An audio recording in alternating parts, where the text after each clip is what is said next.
1 रुपए की ये कौन सी कैंडी है जिसे खाकर आप अभी के अभी दुबई के किंग की फीलिंग ले सकते हो। हर रोज स्कूल खत्म होते ही आप ऐसी चीज कर रहे हो जिससे मौत आपके नजदीक आते जा रही है। भाई वीडियो बहुत ही गजब का होने वाला है, तो इस वीडियो को लाइक करके और चैनल को सब्सक्राइब कर देना और उस बगल वाले बेल आइकन को भी दबाना मत भूलना। नंबर 11 पापड़। इन्हें किसी स्वीट कैंडी के साथ खाने पर इनका स्वाद और भी ज्यादा बढ़ जाता था और सबसे ज्यादा मजा तो इन्हें उंगलियों में फंसा कर खाने से आता था। हालांकि बचपन से ये टेस्टी स्नैक सेहत के लिए कितना खतरनाक था ये जानकर आप अपना सर पकड़ लेंगे। दरअसल ये फ्राइड मैदा होता है जिसमें बहुत सारे प्रिजर्वेटिव्स डाले जाते हैं ताकि ये क्रंची बना रहे। आप इमेजिन कर सकते हैं कि बहुत सारा मैदा, बहुत सारा नमक इसे प्रिजर्व करने के लिए डालते हैं और बहुत सारा इसका अनहाइजीनिक प्रोसेस होता है। कुल मिलाकर ये पापड़ हेल्दी तो बिल्कुल नहीं है। हाँ, अगर आपकी इनकी अर्ज है खाने की तो आप मार्केट से लेकर इन्हें खुद तल कर खा सकते हैं। इससे कम से कम होगा ये कि आप ऑयल, प्रिजर्वेटिव्स और अनहाइजीनिक प्रोसेस से होने वाली दिक्कतों को रोक सकेंगे।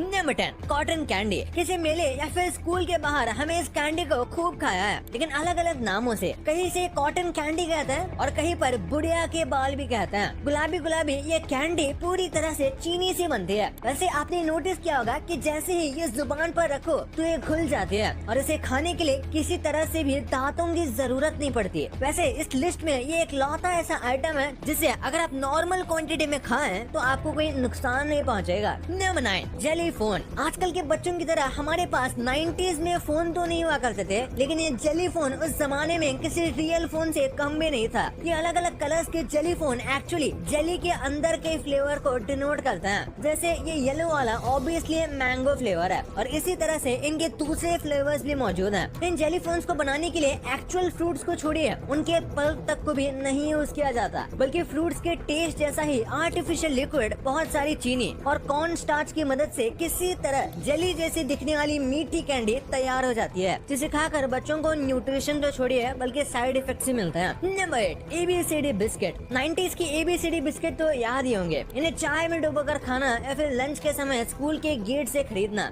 एक अलग ही वाइब हुआ करती थी। वैसे तो आज की डेट में ये स्कूल्स और गलियों से निकलकर अमेज़न और फ्लिपकार्ट पर मौजूद हैं, लेकिन सवाल अभी भी ये है कि आखिर इन्हें बनाया कैसे जाता है। मोस्टली ये सारे बिस्किट मैदे के बने होते हैं और इन्हें तेल में फ्राई किया जाता है। आप इस वीडियो को देखकर अंदाजा लगा सकते हैं कि ये तेल किस तरह का होता है। वैसे समस्या सिर्फ तेल में नहीं है, इसके पूरे प्रोसेस में है। ये मैदे का बना होता है, जबकि बिस्किट को हमेशा बनाते समय सूजी का इस्तेमाल करना चाहिए और इसे तला जा रहा है, जबकि बिस्किट को बेक किया जाना चाहिए। हाँ, आखिरी सवाल जो बचपन से हमारे मन में है उसका भी जवाब दे ही देता हूँ। आखिर इन बिस्किट्स को शेप कैसे दी जाती है? क्या इन्हें बैठकर अलग अलग काटा जाता है? जवाब है नहीं। इसे बनाने के लिए इस तरह के शेप कटर का यूज करते हैं, जो कि बड़े ही कन्वीनियंटली इस काम को आसान कर देता है। Number 7 mango bite. Mango bite हमारी चाइल्डहुड की सबसे इम्पोर्टेंट मेमोरीज में से एक है। एक टाइम पर ये 1 रुपए की 5 हुआ करती थी और तब से इसका दाम बढ़ते बढ़ते आज शायद 1 रुपए की 1 मिलती है। हालांकि इसका इतना महंगा होना बिल्कुल वर्थ इट है, क्योंकि ये एक लौती ऐसी कैंडीज में से एक है जिसमें आर्टिफिशियल कलर्स या फ्लेवर्स डालने की बजाय एक्चुअल पल्प का यूज किया जाता है। जहाँ माजा और फ्रूटी जैसी सॉफ्ट ड्रिंक्स में ज्यादा से ज्यादा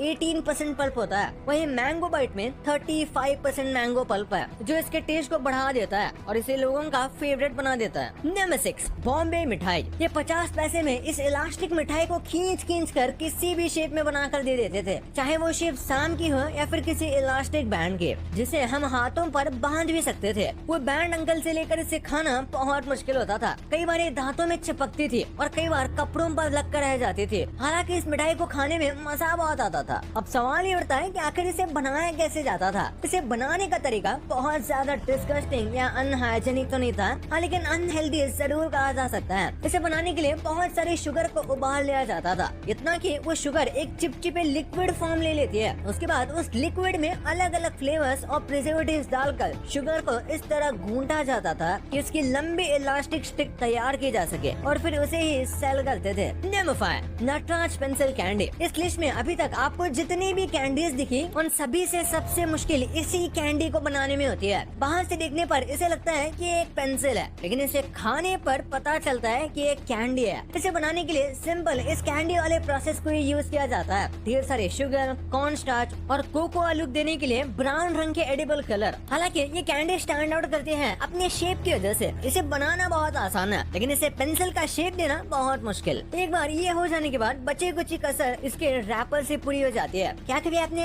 इस कैंडी को ट्राई किया है? कमेंट करके जरूर बताना। Number 4, gold coin chocolate. 1 रुपए में मिलने वाले इन गोल्ड कॉइन को परचेज करने के बाद हमें लगता था कि हम दुबई के किसी शेख से कम नहीं है। हालांकि उस समय तो हम इसे चॉकलेट समझकर खा लेते थे, लेकिन क्या कभी आपने सोचा है कि जब एक्चुअल में चॉकलेट और कोकोआ इतने महंगे हैं तो आखिर ये 1 रुपए में हमें चॉकलेट कैसे मिली जा रही थी? दरअसल सस्ते कैंडीज में 2 तरह के चॉकलेट के इफेक्ट तैयार किए जाते हैं। एक तो ब्राउन कलर को डालकर, जो कि आपने जेम्स के सस्ते वाले वर्जन्स में देखा होगा, उनके ऊपर से ब्राउन रंग सिर्फ उनके कलर को रिप्रेजेंट करता है। उसके बाद दूसरा रास्ता होता है सस्ते कोकोआ सॉलिड्स को परचेज किया जाए, उसमें ढेर सारे शुगर और ब्राउन कलर मिला दिया जाए। गोल्ड कॉइन के साथ यही किया जाता है। हालांकि इन्हें खाते हुए आप सच में कह सकते हैं कि आप चॉकलेट खा रहे हैं, क्योंकि 1% ही सही इनमें कोकोआ सॉलिड्स होते हैं। नंबर 3, आम पापड़। आम पापड़ एक ऐसी कैंडी है जिसके खट्टे मीठे स्वाद को कभी वर्ड्स में डिस्क्राइब नहीं किया जा सकता, लेकिन पहले ये जान लेते हैं कि आखिर इसे बनाते कैसे हैं। आम पापड़ की मेकिंग के समय ढेर सारे कच्चे और आधे पके आमों को टुकड़ों में काटकर मैश कर लिया जाता है और उसके बाद उनमें मिला दी जाती है ढेर सारे शुगर। बाद में उस शुगर में मिले हुए आम पापड़ को घोंट लिया जाता है और फिर पतली पतली शीट्स में काटकर सूखने के लिए रख दिया जाता है। अगर इस प्रोसेस में कुछ भी अनहाइजीनिक ना हो तो ये प्रोसेस बिल्कुल भी अनहेल्दी नहीं है। हाँ, पर क्वांटिटी का ध्यान तो आपको रखना ही होगा। Number 2, boomer. ये सफेद और गुलाबी रंग के बूमर देखते ही बचपन का बूमर सुपर हीरो याद आ जाता है, वो जो अपने मुंह से गुब्बारे फुलाकर लोगों की जान बचाया करता था। दरअसल बूमर या इस तरह की कोई भी स्ट्रेचेबल कैंडी में मेन इंग्रेडिएंट्स होते हैं चीनी, सोयाबीन लेटिथिन और ग्लूकोज सिरप और बहुत सारा स्टार्च। इनके बाद छोटे मोटे कलर्स और आर्टिफिशियल फ्लेवर्स भी होते हैं। अब इन सारे इंग्रेडिएंट्स को देखने के बाद आप ये अंदाजा लगा सकते हैं कि इन्हें मिलाकर जो कुछ भी बनेगा वो बहुत खतरनाक ही होने वाला है। नंबर 1, रोप कैंडी। सबसे पहले तो ये डिसाइड कर लेते हैं कि इसे आपके यहाँ क्या कहा जाता है। इंडिया के कुछ पार्ट्स में इसे रोप कैंडी कहते हैं, कुछ पार्ट्स में इसे थ्रेड कैंडी कहा जाता है और सदर्न इंडिया में इसे कायरो मिठाई कहते हैं। हालांकि इसको आप किसी भी नाम से बुलाएं, ये कैंडी पूरी तरह से अनबिलीवेबल है, क्योंकि बचपन में ये कंप्लीट पैकेज हुआ करता था। आप चाहो तो इसे खेल सकते थे और जब खेल खेल के थक जाए तो इसे खा सकते थे। कई बार हम इसे हाथों में ब्रेसलेट की तरह बांध लेते थे। खैर, यूटिलिटी से आगे बढ़ते हुए मैन्युफैक्चरिंग की बात कर लेते हैं। इसे बनाने के लिए शुगर को कॉर्न सिरप में मिलाकर दूसरे आर्टिफिशियल्स और प्रिजर्वेटिव्स के साथ मिला दिया जाता था और बूम,